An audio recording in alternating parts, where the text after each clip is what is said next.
Hi, welcome to Resolve Chemistry. Let us continue our discussion on this some basic concepts in chemistry. In the previous video, we have discussed what do you mean by mass and weight, and I have given the suggestion that how to reduce your body weight. Okay, so in the present video, we will discuss regarding what do you mean by this derived unit called volume, and we will discuss regarding density.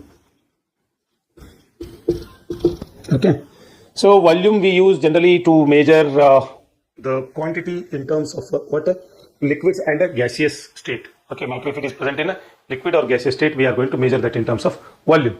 Generally, how we are going to define this volume is length into breadth into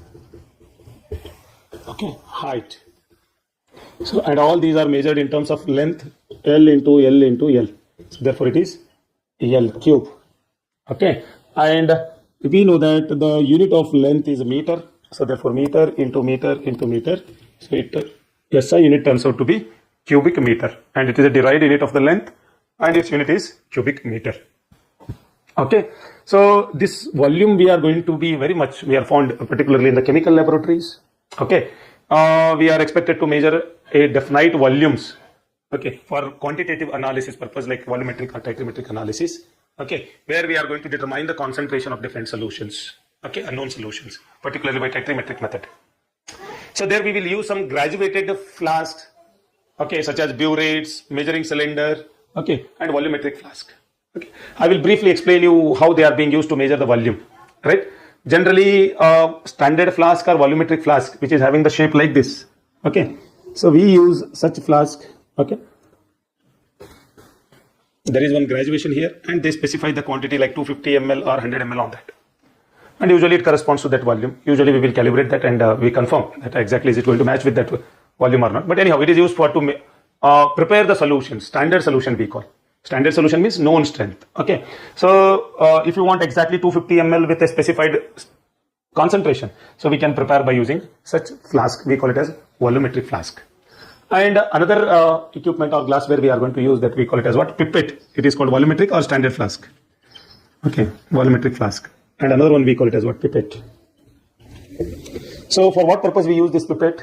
It is used to draw a definite quantity of the or volume of the unknown solution or whatever it is. Any solution if you want to draw like 10 ml, 20 ml, 30 ml, different capacity pipettes are available, and it is having shape like this. Okay.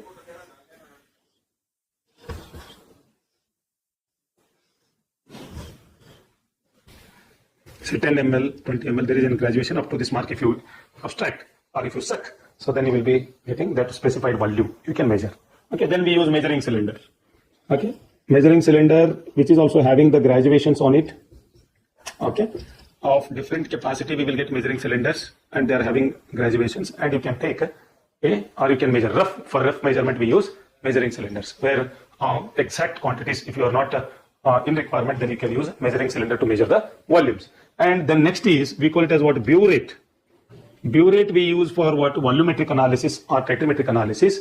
And here how much quantity or volume of the solution is being added to get neutralization or to get the end point. Okay, so therefore this burette we are going to use, and it is also having graduations, and you will get in different capacities like 50 ml, 25 ml, like the different capacity burettes are available, and these are used for titrimetric analysis to calculate the volume of a standard solution consumed by the certain volume of unknown solution. Okay, so this is all about volume and its measurement and how different equipments we are going to use in the laboratory to measure the volumes in quantitative analysis or quantitative measurement of the volume. Fine. So next quantity we will talk about is density. Okay, density we measure in terms of for what purpose we are going to specify is that a given mass, that how much volume it is going to occupy. And its unit will be what? Kg by cubic meter, which is SI unit. And this is a larger unit, so therefore we bring that to smaller unit, that is gram per ml or gram per cubic centimeter. Okay, one example we will take water. You take what is the density of the water? Suppose if you take 1 ml of water, its mass corresponds to 1 gram. So therefore, density of the water is what? 1 gram per ml. Or we can say, okay, 1 gram per ml or 1 kg per liter. That is the density of the what? Water. Okay, so that is how we are going to use this density to express the mass of the substance, okay, for a given volume of the substance. Okay, so thank you for watching, and please don't forget to subscribe our channel to watch more videos. Thank you.